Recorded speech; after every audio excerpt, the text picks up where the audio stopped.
Is that recording? Yeah. Check. All right, mic is on. And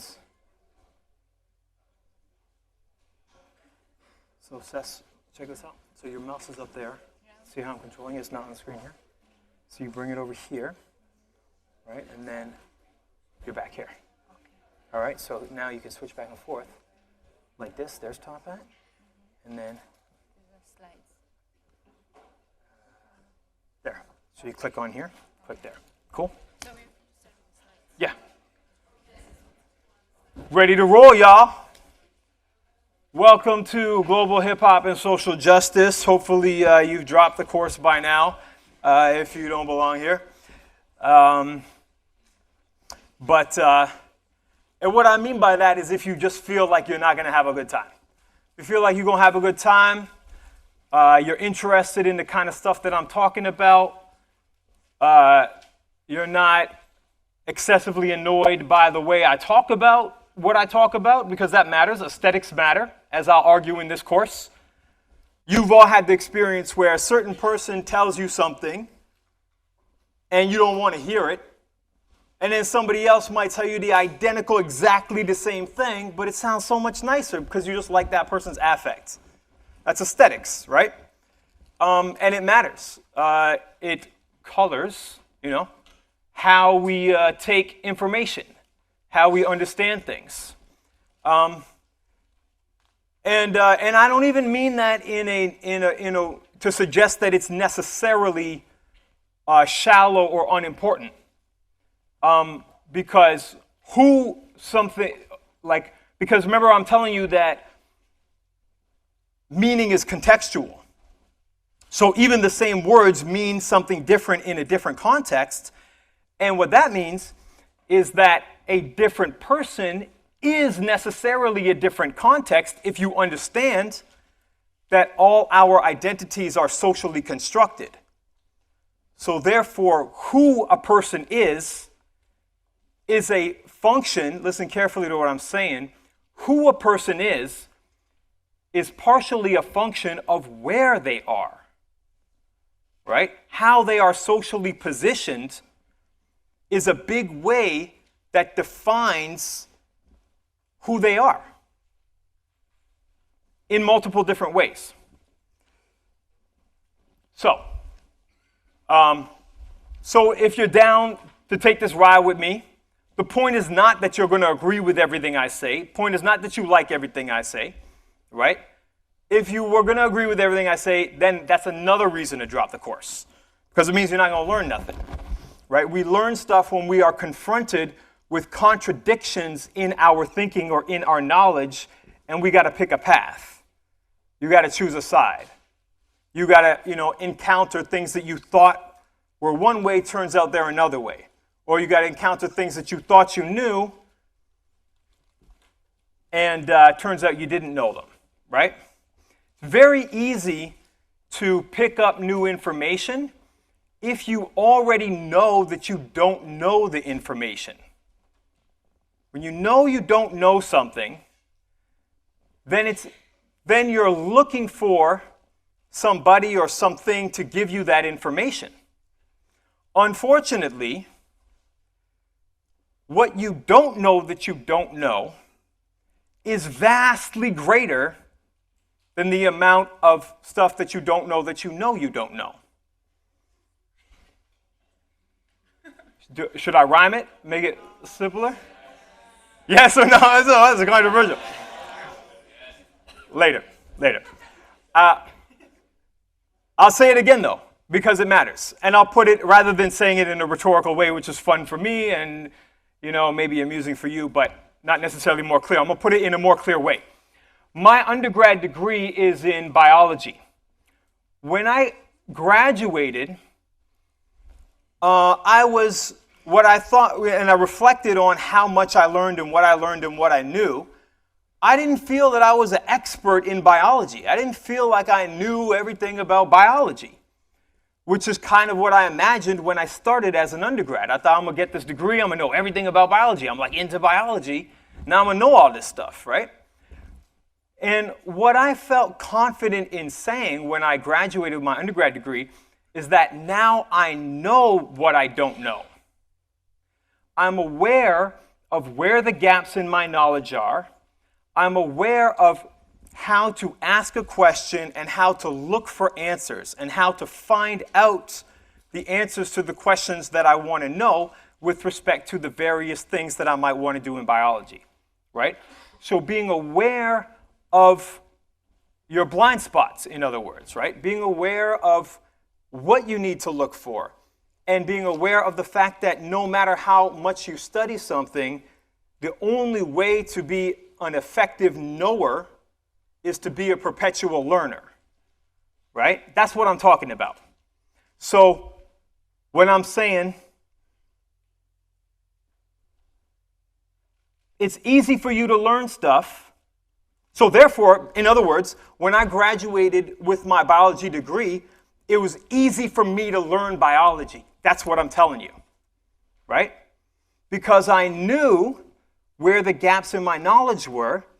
Therefore, I was open to, it was sort of a vacuum there. I'm aware of it. I'm looking for that information.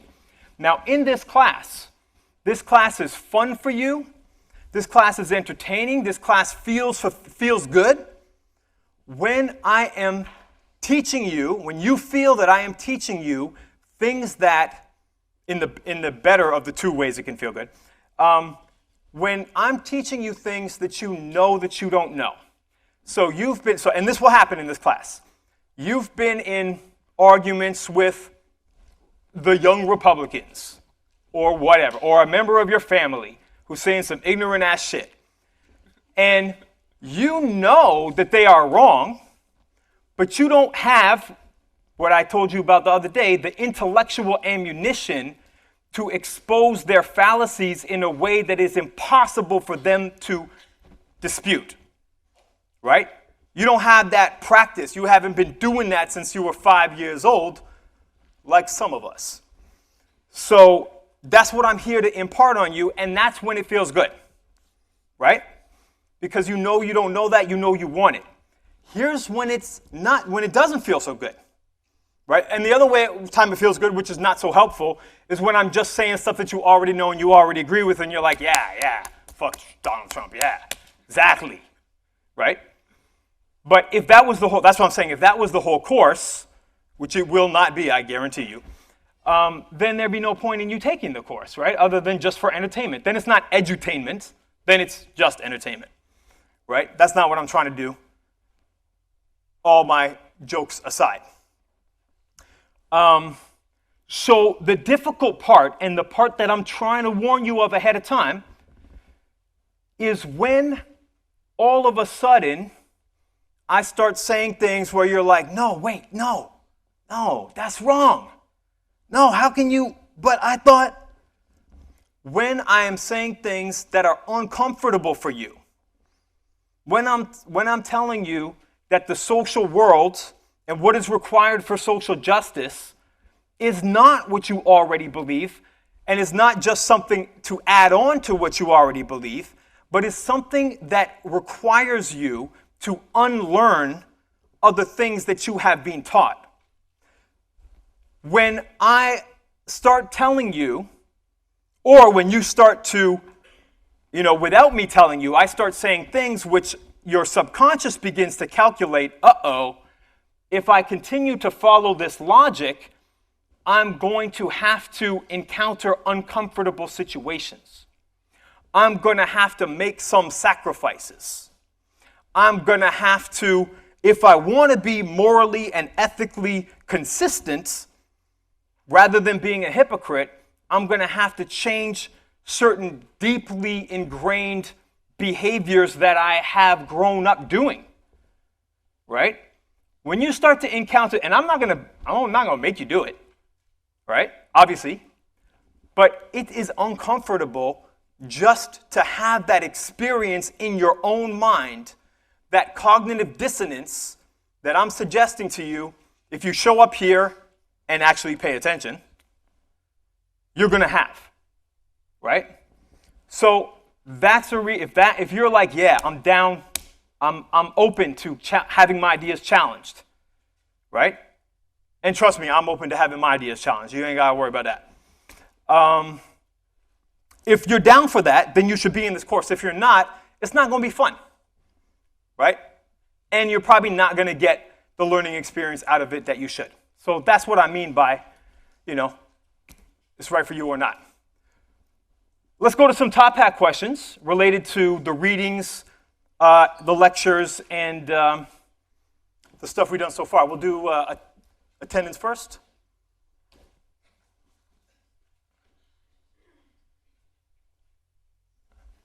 You had it up there? Yeah, so just click on attendance. Let me get it for you. Watch this.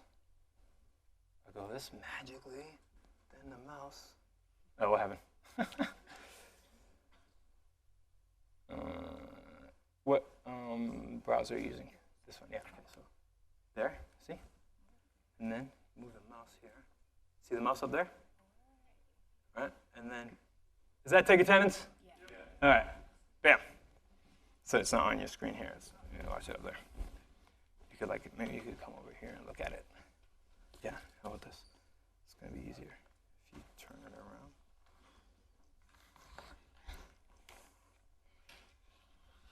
And then, okay. So look, I'm moving the mouse. It's not on your screen here. It's up there. Cool.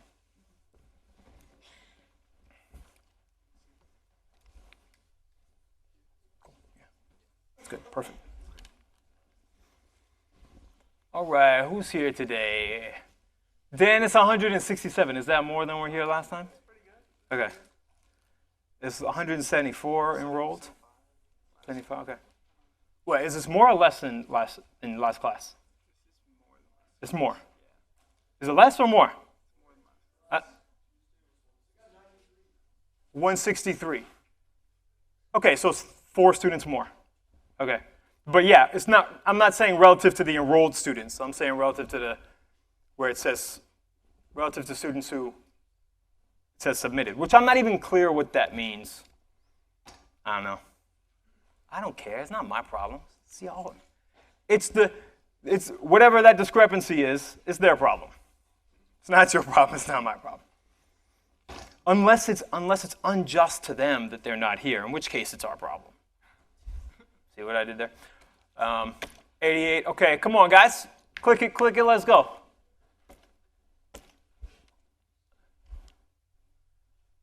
All right, when we get to 150, let's just go ahead. Assess. So, yeah. You can keep open and minimize it. Give them a few minutes. Okay, and then just go to start presentation. All right, start question. So I said to you guys that one of the assumptions I'm making, knowing full well it may not be true of everybody, but assuming it's most people, you're not here just for the hip-hop, but also because you're invested in social justice.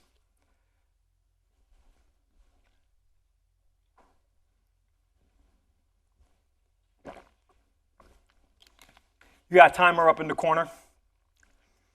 As with all these questions, make sure you submit your answer on time. Oh, and I should say, obviously there's no wrong answer here, so you're just getting participation points. But make sure that even if you don't know the answer to a question, that you submit an answer before it ends, because you could still get participation points. So if you can't figure it out, if you don't know in time, make sure before that timer runs out, you write something. You submit something. Sometimes it's 50-50, whatever. And also that happens. Yeah, exactly. All right, let's see the answers. So responses. All right. You got the, here, Seth, let's talk about this. Turn the mic on. Here, I'll control it, and you can, we'll talk, all right? You got the mic. So, is this in just any random order? Let's go to the top, because last time it seemed like, all right, what social justice is, okay, that's a question. Racism, sexism, no. That's what everybody was laughing about. See how long it took me to get the joke? No. What does that mean, Seth? What's your theory? You're a theorist. Graduate student. What kind of culture is this? Somebody's going to say no. We're running out of time. Oh, okay. Stop goofing around is what she just said to me. All right. Okay, you tell me. I'm going to scroll through it. You tell me what you see are the major ones that keep coming up. All right, I'm going to scroll slow. Oh, that's not slow. This is why we switch, because usually I'm the one trying to read it, and the other person is doing exactly what I just did. So gender, casual racism. Talking to Mike. You and I are having a conversation. Oh, I'm saying the word racism is almost in like 3 answers. Yeah. So racism comes up a lot. So what's interesting then is to look at what are the descriptors that go along with it. Yeah. So we got systemic racism and we had casual racism, inequality, women's inequality. What else did I see? Xenophobia affecting politics. That's an interesting phrase. What did it say about ethnicities? The inferred profession. Oh, that's okay. Inferred professions of ethnicities around the world. Yeah. Capitalism, colonialism, sexism, racism, nationalism, homophobia, and transphobia, etc. All of them. That is very intersectional. Gun control. Wow. Not a ton. Honestly, not a ton. Now, I want to see the debate between, right, not a ton, and then transphobia, nationalism, etc., right? Those two are the poles they could debate, but the monkey wrench is the no person. Right? I have a debate with those 3 people, then it might be interesting as opposed to just rehashing the same old thing. Okay, let's go to the next question.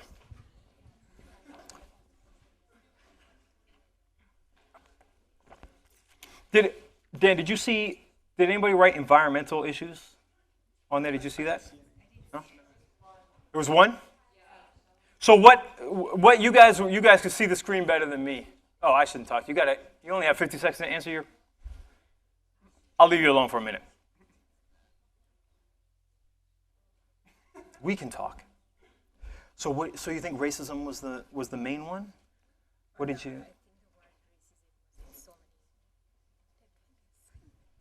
Oh, I see. Racism was in so many responses. It's like a key word in social justice. What do you think? What do you think was the second most prominent from what we saw?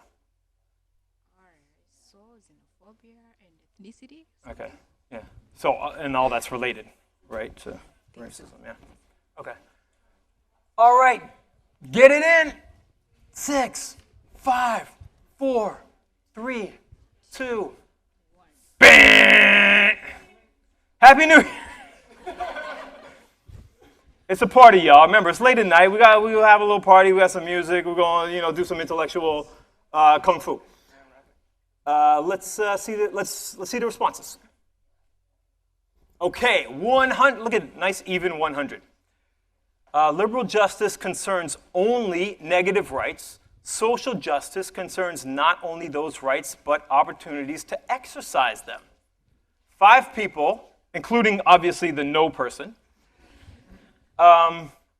said none of the above. And then we have relatively even numbers saying liberal justice concerns liberty. Why not? Sounds a good guess.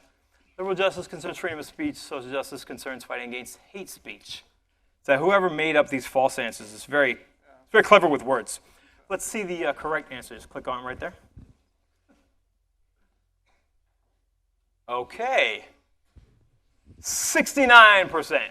A good majority, but y'all could do better. High five, exactly. High fives all around. High fives all around. Let's go to the next one.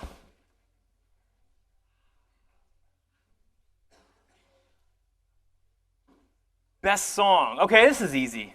See, I mixed it up. Some of them are like, right? You get an extra credit. Extra credit, yeah. Yeah. No, I told you, I don't like people who get along with me. You're a social justice. Exactly. Social justice, you got to have conflict. Yeah. What did you say? Is there a coincidence that you put your song with the letter D? Yeah, it's very clever, isn't it? D. This guy tricks up his sleeves.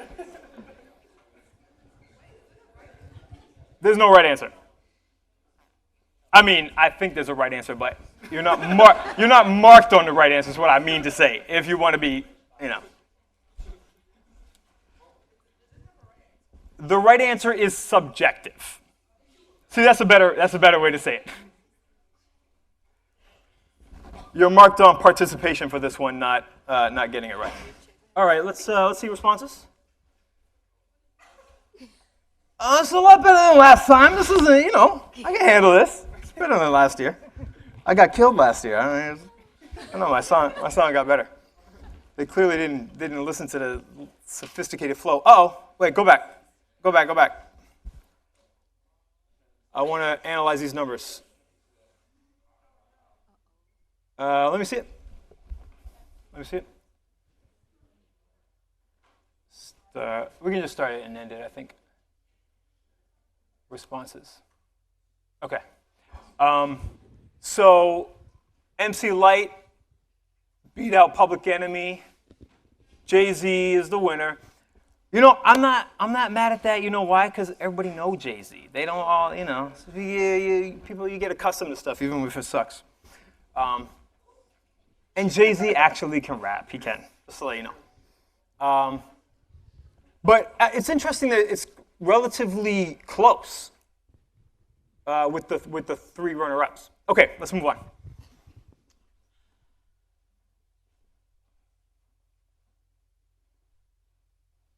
Uh-oh. Oh, no. Okay, cool.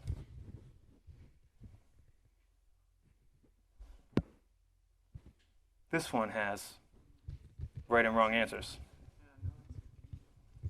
No D. Oh, isn't that strange? Can't just pick the D's all the time and then be sure Professor D. So bet on D, right? Is that the expression? Let me see.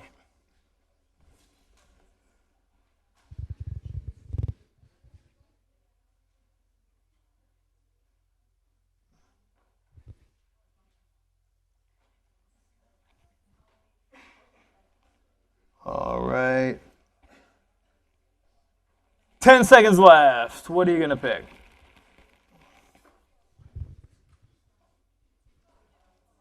How many of these social justice issues appeared in the list? It would be interesting to compare. Oh, you know what would be interesting? For us to compare, let's see responses.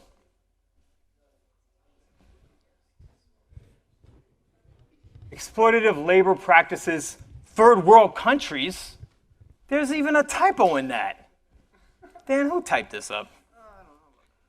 It might have been me.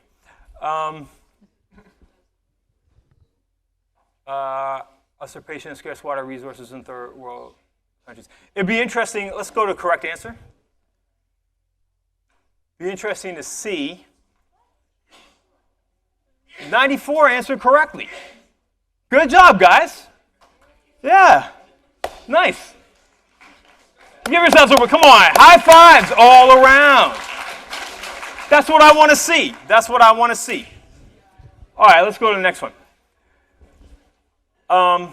It will be interesting comparing the scores of the songs and then comparing what the issues are that each one of them talked about relative to the issues that people said they were concerned with. And see if it lines up or not. If it doesn't line up, then we know that people are making their decisions primarily on the aesthetics of the songs. Whereas if we see close alignment, we'll see that the politics have at least part to do.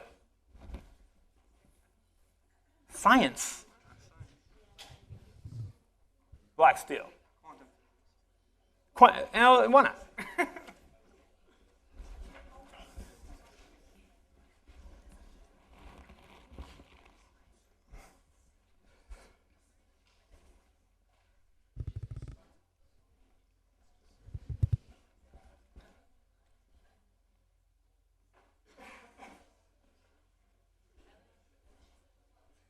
Hello.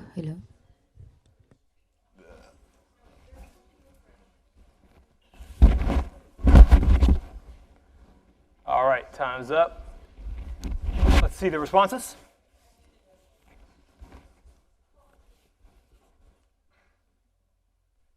Okay, this one is more split. People are divided. It's a controversial question. Go ahead, let's see the correct answer.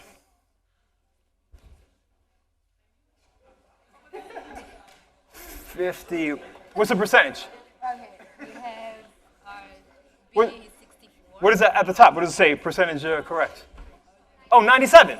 Oh. Why is it? Oh, you know why? Because here's why. I made it really easy. Any one of the correct answers, you get the point. You don't have to get all the correct answers. Other times, it may not be so easy. But yeah, so if you picked any of A, B, or C, all of those are true. A, B, or D, they're all true, but C is not true. Okay, let's go to the next. If I said, the question would have been a lot harder if I asked the exact same question, but I said, which one is not true?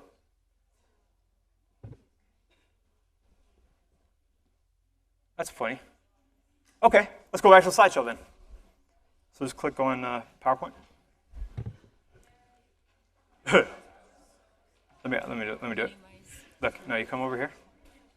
Look, see? So you go there, and then you come back here. See? Oh, F5. Look here. There we are. Okay. And now here, remember that the mouse comes over here. All right, now where is it? There's a chart I saw recently that I can't get out of my head. A Harvard business professor and economist asked more than 5,000 Americans how they thought wealth was distributed in the United States. This is what they said they thought it was.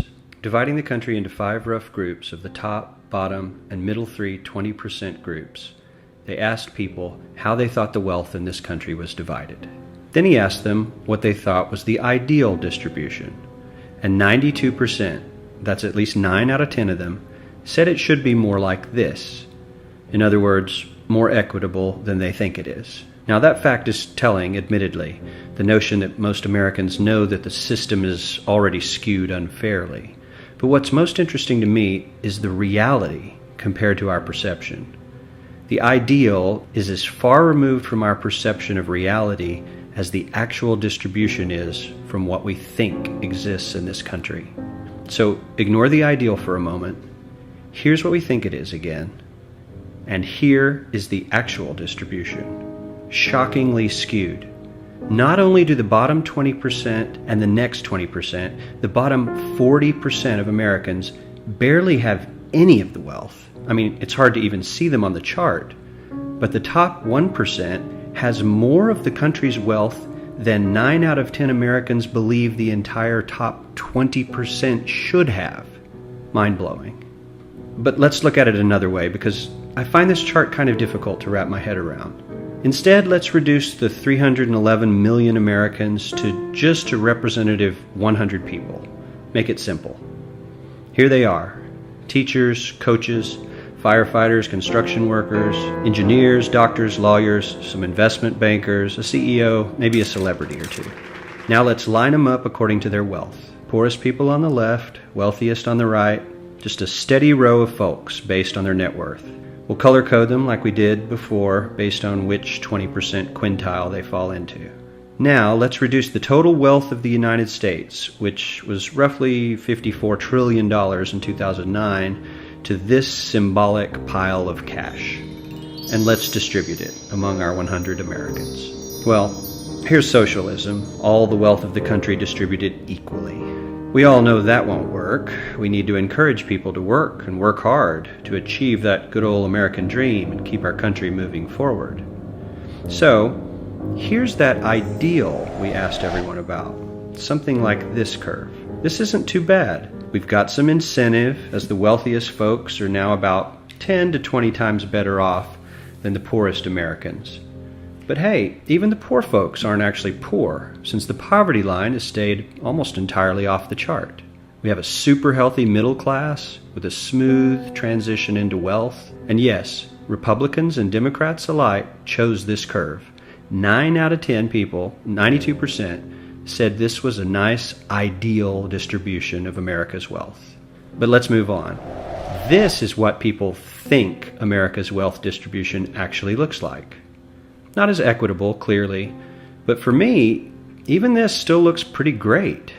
Yes, the poorest 20 to 30% are starting to suffer quite a lot compared to the ideal, and the middle class is certainly struggling more than they were, while the rich and wealthy are making roughly 100 times that of the poorest Americans, and about 10 times that of the still healthy middle class.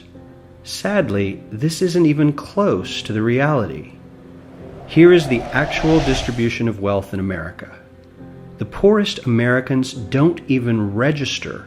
They're down to pocket change, and the middle class is barely distinguishable from the poor. In fact, even the rich between the top 10 and 20 percentile are worse off. Only the top 10% are better off. And how much better off? So much better off that the top 2 to 5% are actually off the chart at this scale.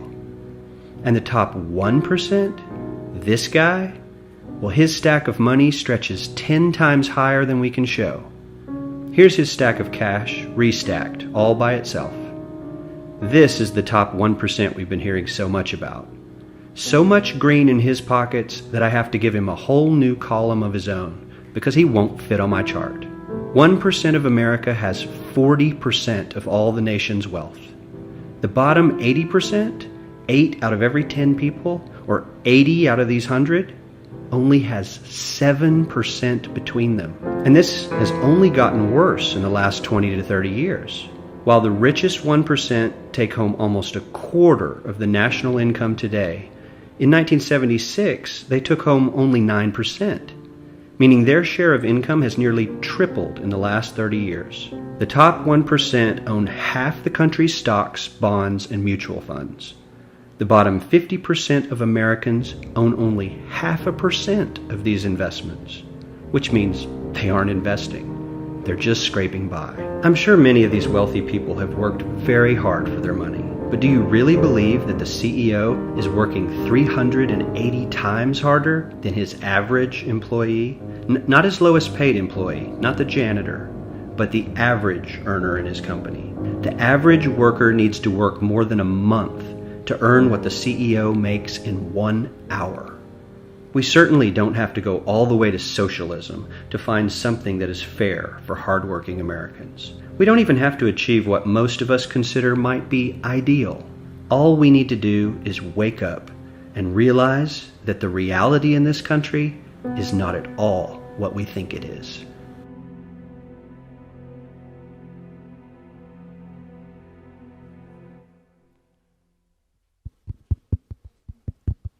Let's go to the next slide.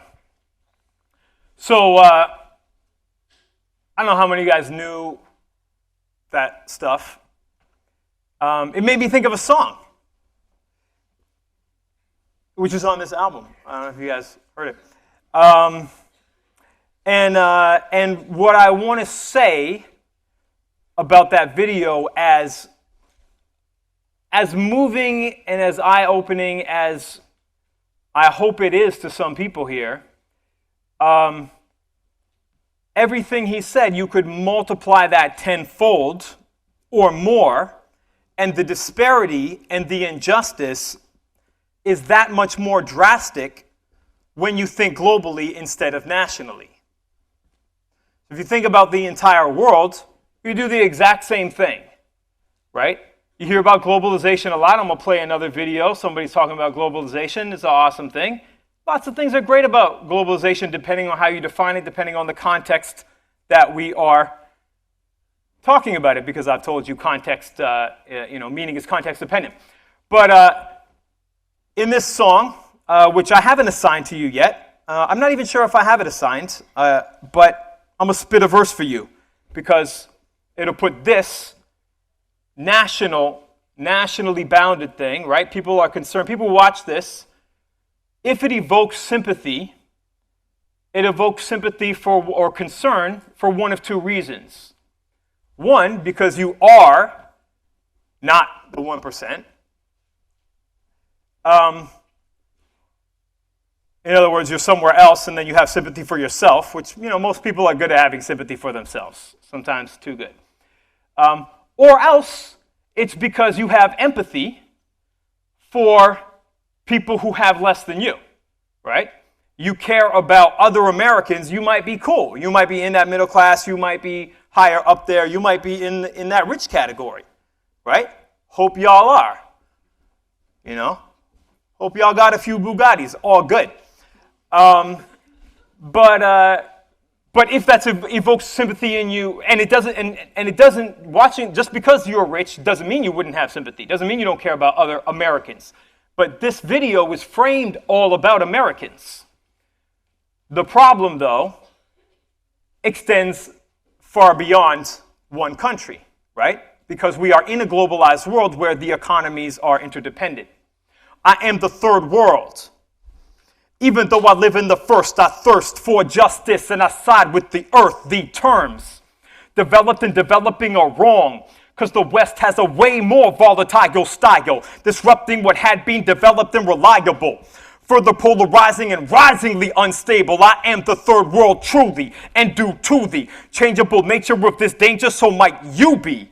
You thought you were not because you were taught these deceptive divisions. But now in the West, we see the emergence of third world conditions. 20% of the world's people use 80% of the juice, and 90% of the 80% used by the 20% is controlled by a small number of motherfuckers. And that number's only getting smaller. We got corporations with bigger economies than nations. Think about the implications. The rights of profit-making machines supersede the rights of human beings. Let's go to the next slide. So check out these guys. This is kind of an awkward transition. I should have some kind of... Now back to your regularly scheduled program. These motherfuckers right here. Okay. Don't worry. I got a nicer one I'll show you on a slide coming up. These guys... Oh, thank you. Here's who they are. These 8 men own more wealth than the bottom half of the world's population. How many billion people we got now? Are we over 7 billion? These guys, these 8 dudes, got more money than 3.5 billion people, right? And it's actually wealth. Let's talk about wealth, right? As that thing showed. If you care about social justice, don't look at the income. The income lies. Look at wealth. Let's move on. I'll get more into that later. Let's go to the next slide. All right, let's play this video.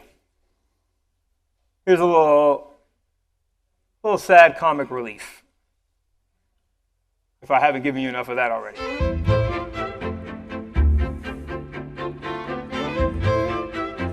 You say globalization isn't all bad, or at least this guy does. Check it out. Last year, you put it in terms of the top 1% owned as much as the 70-80%. This year, you've been much more, you've named and shamed to some extent. Now, you're not criticizing the 8. You're really criticizing the system here. No, actually, the 8 just symbolize a broken economy. We're not exposing them or anything, but we're just showing the scale of the problem.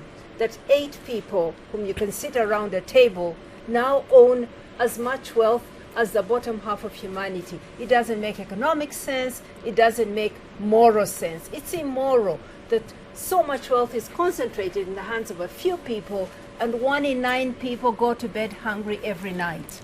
Does Oxfam find itself in a bit of difficulty at the moment, bearing in mind this anti-globalization movement which has created Trump and Brexit?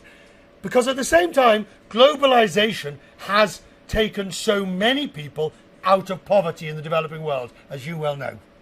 Actually, we are saying right now that look at what is happening. Look at the political shockwaves. It is really people who feel excluded, the majority feeling that politics, political systems, and economic systems aren't working for them. It's a warning.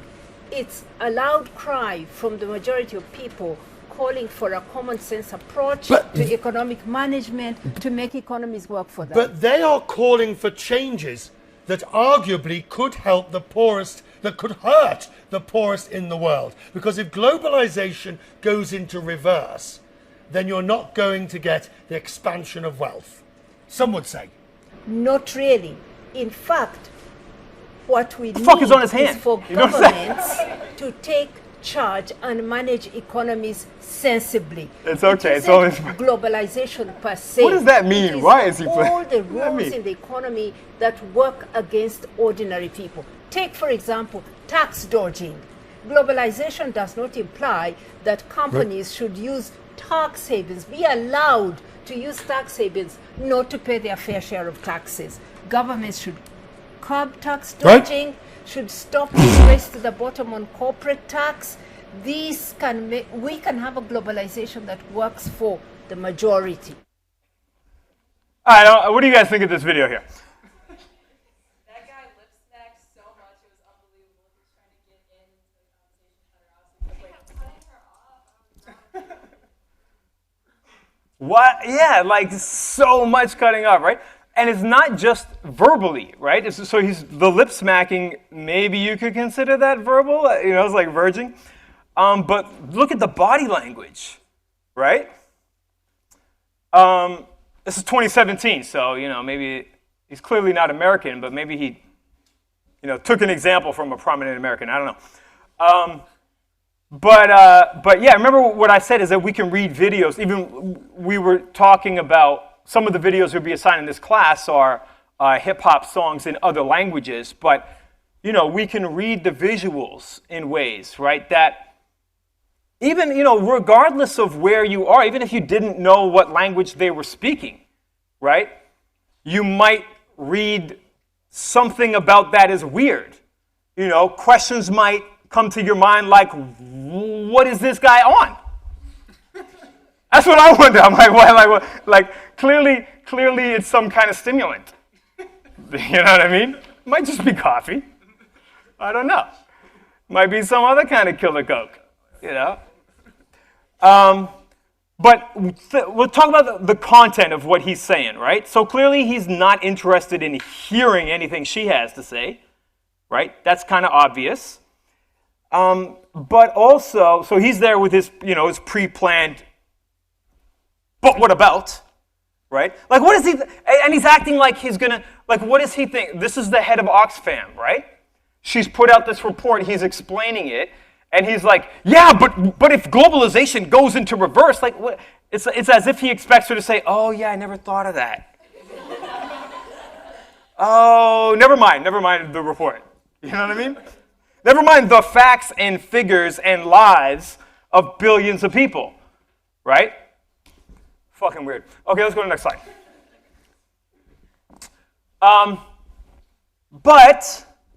And what was his argument? His argument was, if globalization goes into reverse, then wouldn't that actually hurt some of the people you're trying to help? Who are those people? The dispossessed, the poor, globally, as well as nationally. If you know, I'm suggesting to you, these arguments apply equally well, or maybe more drastically so globally, but you know, thinking nationally, thinking about the U.S. But his argument is, when he was talking about the 8, obviously that was the 8 people on the slide that I showed you, you know, and you guys all know Bill Gates is Gates. Because he's great, that's why. Freudian slip.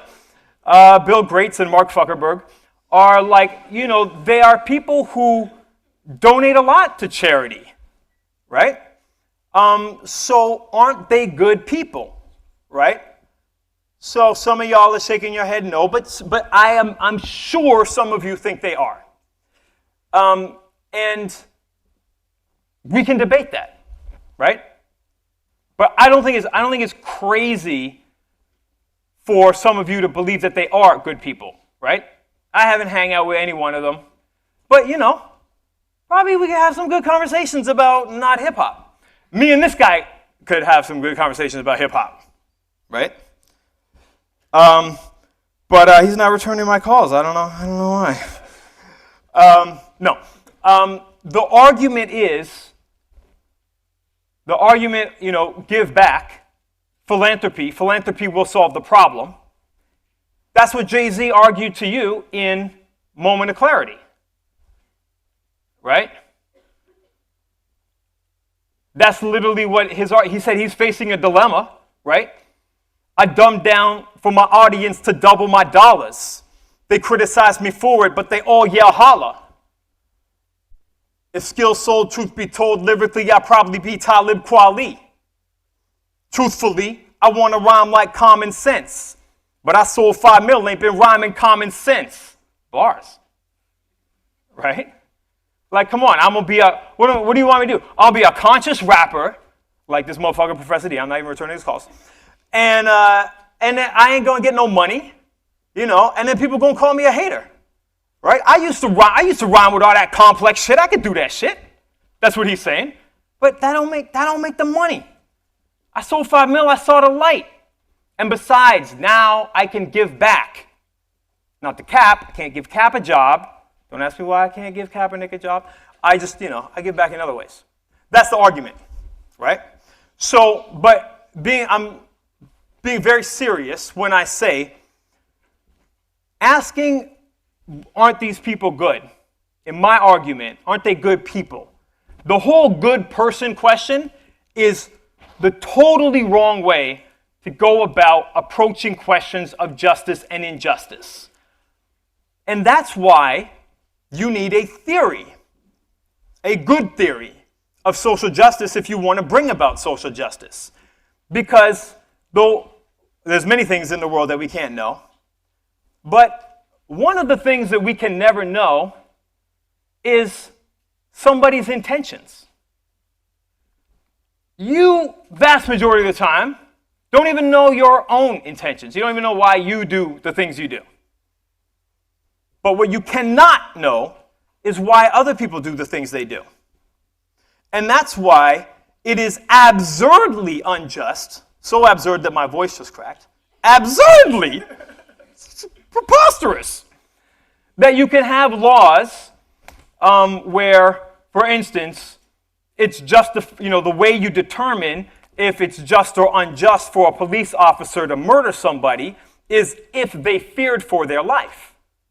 That is not a just measure because it is no measure at all. It is immeasurable. So by definition, that is a law which is written in order to bring about injustice. It is a law that is unjust by definition because it sets the bar of measurement as a quantity which is unmeasurable, right?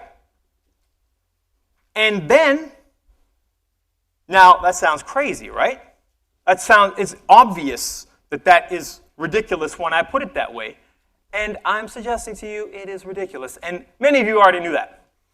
But you may not have considered how deeply your own thinking about what constitutes racism, sexism, and other homophobia, other types of injustice. You may not have considered how ridiculously useless your own theory of what constitutes racism and these other isms and how they function is. And I'm suggesting to you, if you think, if your bar, if your measure, if you're like, well, the thing what I know that, it sounded racist, but it's a good person. They didn't mean it that way. It doesn't matter how somebody means it, right?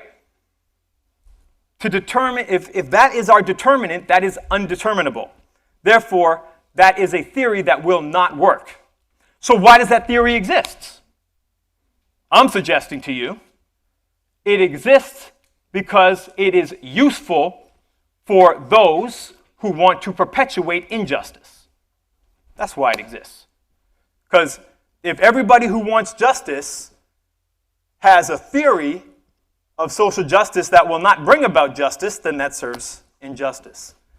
Do you see the parallel with the knowns and the known unknowns and the unknown that y'all laughed about? Shit is mad serious. Let's go to the next slide. Let it go back to the other slide. I can't help the poor if I'm one of them, so I get rich and get back to me. That's the win-win. Next slide. Us too. Jay-Z basically wrote a rap for these guys. I came up, I had these personal struggles, had some family problems. You think everything was easy for me? No. I had a struggle. Every one of these guys, and I don't even know half of these motherfuckers.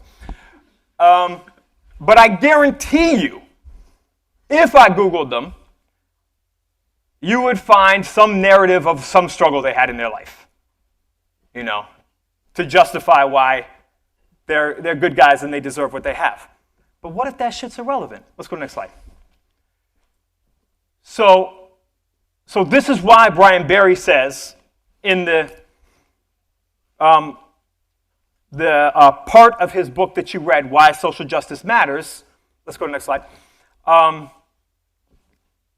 why he's arguing to you that you must have a theory of social justice. Because it's not enough to desire something, you need an effective theory if you want to bring that about. And that's true in anything, right? You want to be a mechanic, you need a good theory of how the things you want to mechanicize work. So, yeah, I'm not going to say the expected thing. Barry's thesis, to elaborate a conception of social justice that will support the case for institutions, my emphasis, establishing social democracy. Social justice is about the treatment of inequalities of all kinds, which I mentioned the other day. It was cool, y'all were putting it in terms of inequalities. For example, he gives an example. The point of a disability allowance is to compensate for the financial disadvantage of disability. Let's go on. So Barry contrasts what he calls the modern concept of social justice with a more sort of age-old concept of justice, which is the concept of individual justice. So here he's contrasting individual and social, whereas for the most part he's contrasting liberal and social. So we'll look at those differences. But sort of, you know, you read Plato's Republic, right? The constant and perpetual will to give each his due. Emphasis on his. Individual and, you know, the default subject. Versus social justice is the justice of a society's institutions. I'm reading it wrong. The justice of a society's institutions could be challenged not merely at the margins, but at the core. So he's saying, so this critique that came about at a certain historical period was to say that it's not simply, you know, bad apples, right? In order to have a critique of injustice, it doesn't need to be a critique of bad actors, of bad people. It can be a critique of the system rather than of bad people, right? And that is the turn, conceptually, from thinking of justice in terms of individuals and thinking of justice socially. That's why we say social justice, right? We're not just saying justice. We're specifying social justice because we want to draw attention to the fact that it is the systems that create these inequities. It is not good or bad people, right? Because every one of us in here is good and bad. We know that. All of us. All of us do fucked up shit all the fucking time, right? Hopefully we do more good shit, right? But when we do good shit, it's because we got good habits. It's because we are critical about our bad habits and we think about it. It's because we learn and we're always open to learning and changing. Let's go to the next one.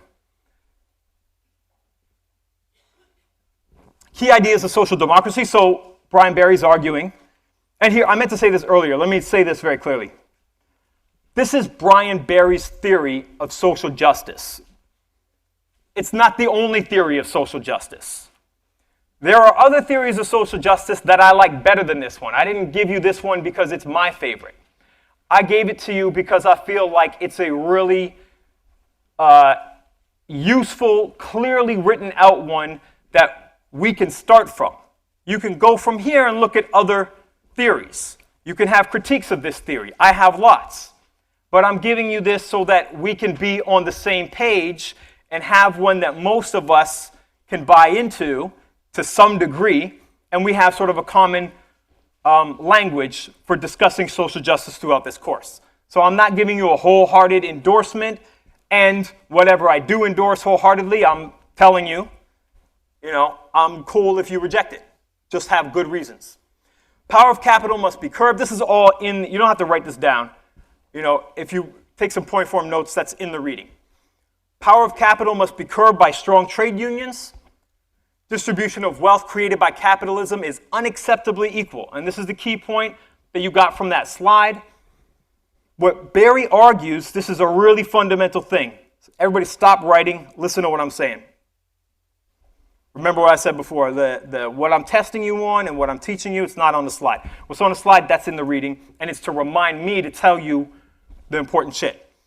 So the important thing that you want to take, or that I want you to take, it's up to you what you want to take, from Brian Barry's theory of social justice that I'm emphasizing right now to distinguish the focus on individuals from the focus on the social society collective, is that the inequality in and of itself is what constitutes injustice.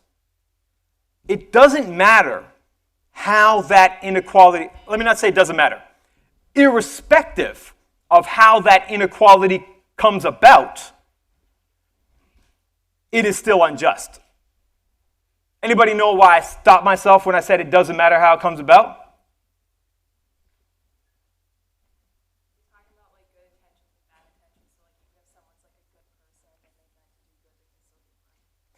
That's exactly why I started saying, you're right, that's exactly why I was saying it doesn't matter how the inequality came about. So somebody could have good intentions. But then I caught myself and I'm like, I don't want to say it doesn't matter how the inequality came about, because it does matter how it came about. It's more egregious if there's intent. It's more egregious depending on, inequality because of people being brutalized and enslaved.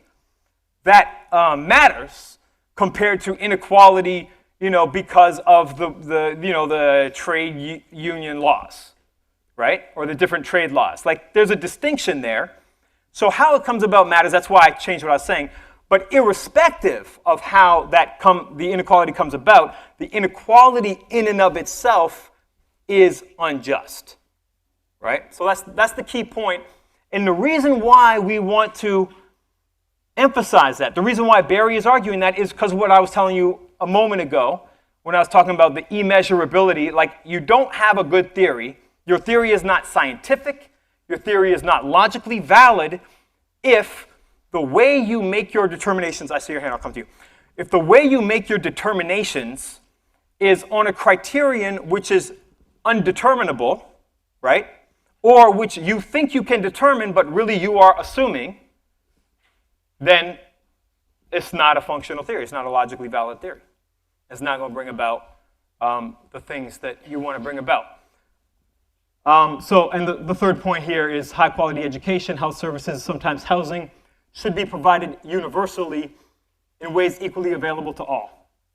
So in other words, eliminate the market criterion of the ability to pay.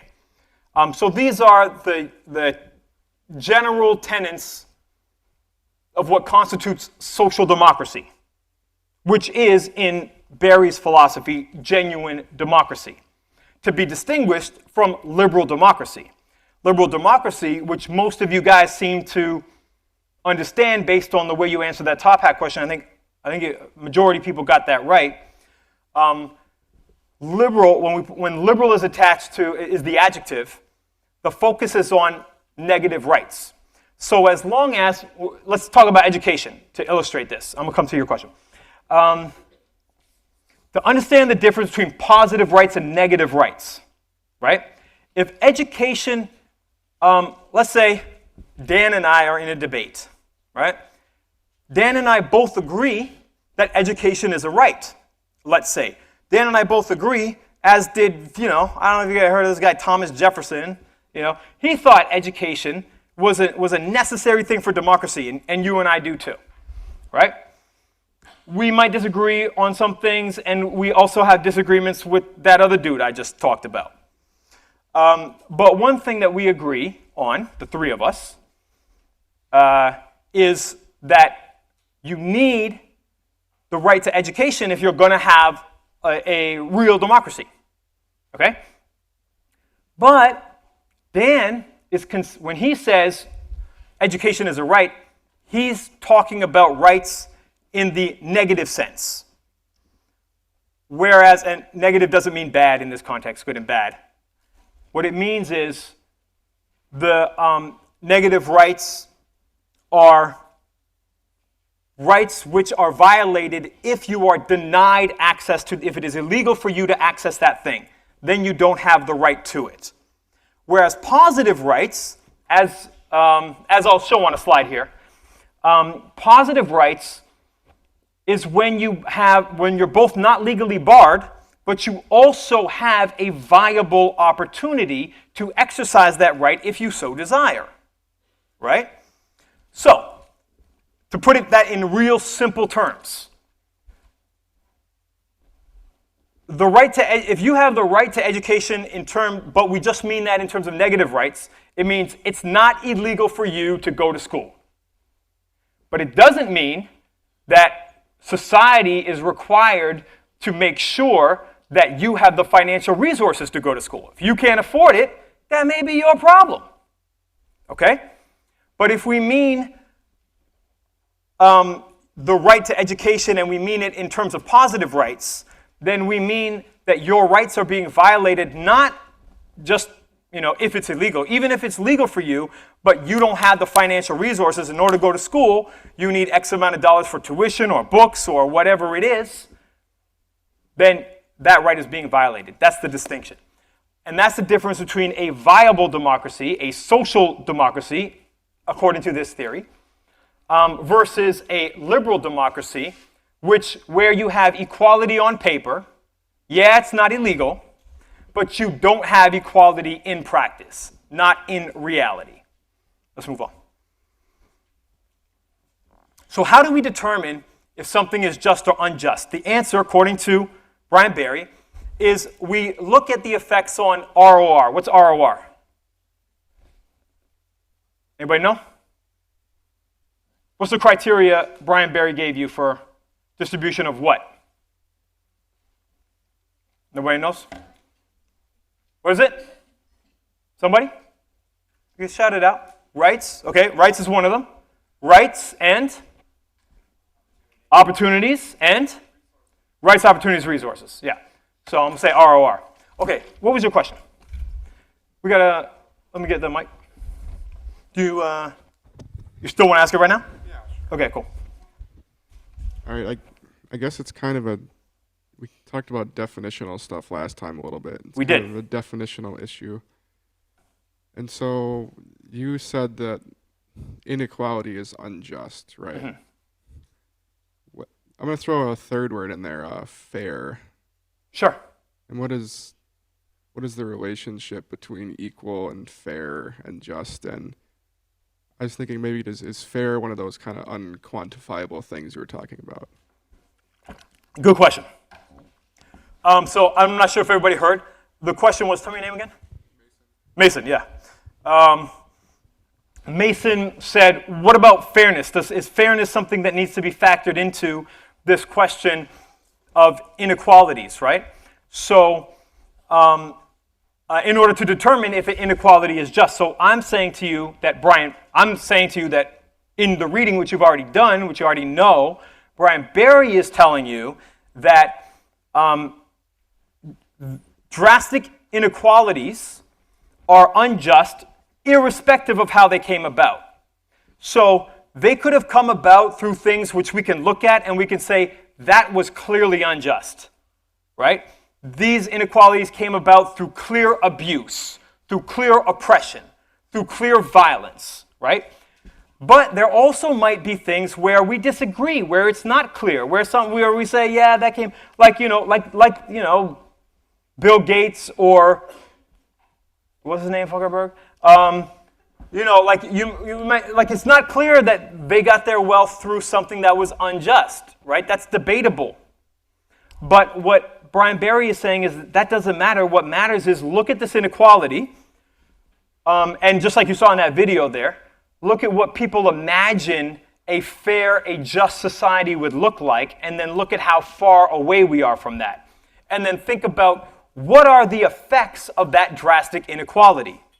And if that drastic inequality, so fairness totally comes into play. To answer your question, the answer is yes. But it's worked into the theory. Because the argument, as he develops, and as I'll say a little bit more about here, is that those inequalities, irrespective of how they came about, create oppressive conditions. So if you want to know if something is unjust, right? Let's say you ever been in a debate where, like, is that racist or not? Right? Is it racist for X to say Y? These debates usually, they start out sounding reasonable, and then they very quickly descend into absurdity, right? Now, part of the reason is because people are trying to defend indefensible shit. That's one reason it descends into absurdity. But the other reason is not because usually at least one person is an evil person.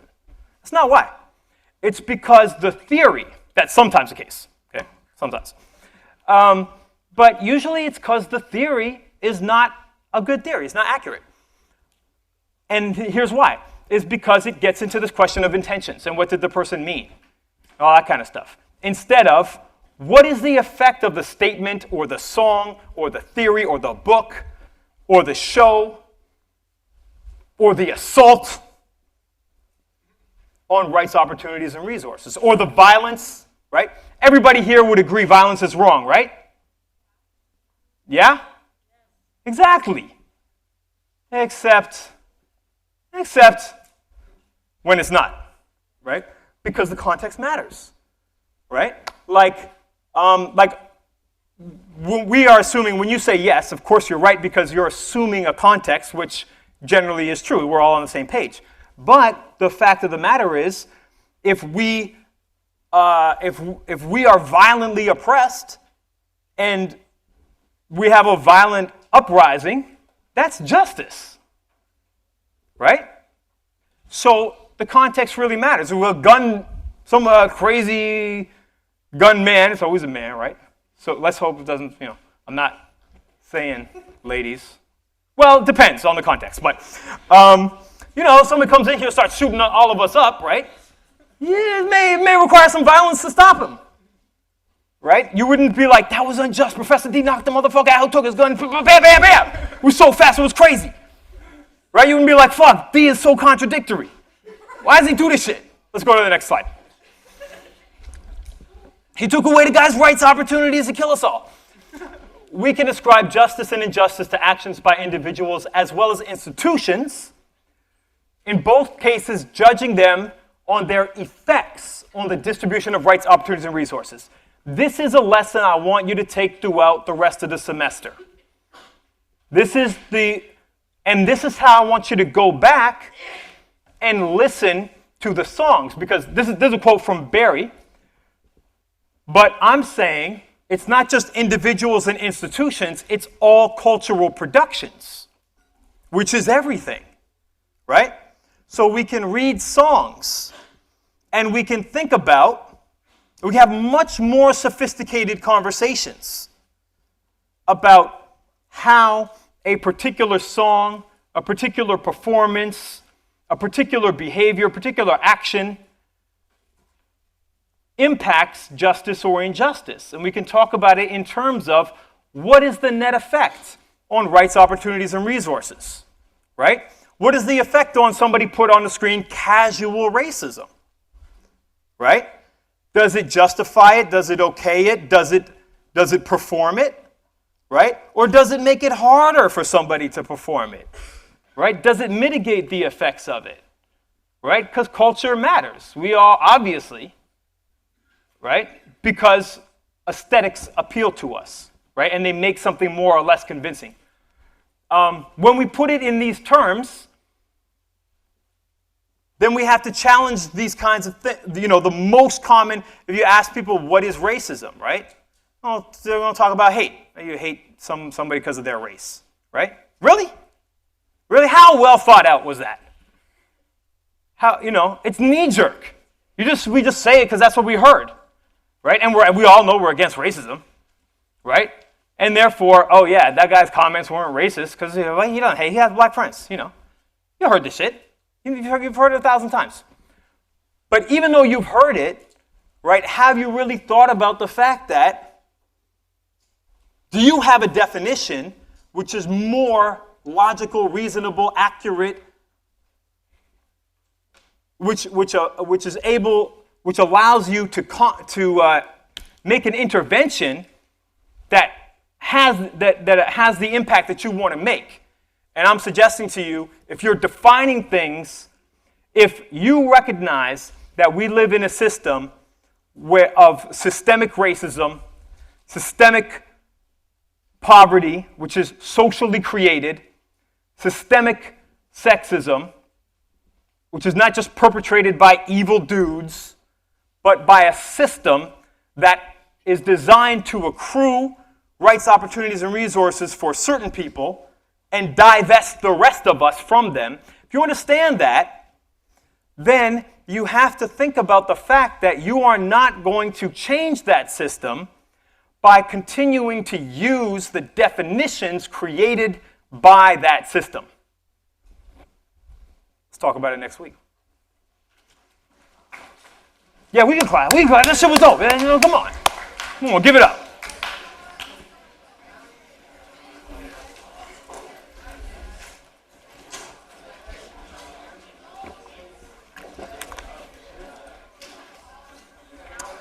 Can you tell me what slide that was? Okay, we can chill. Oh, yeah. Come on, further, yeah.